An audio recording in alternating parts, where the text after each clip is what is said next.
पप्पा काय विचार करताय?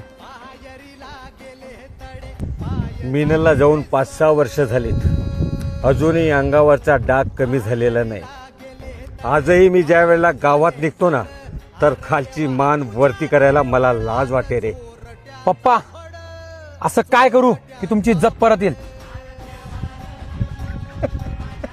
पप्पा रडू नका.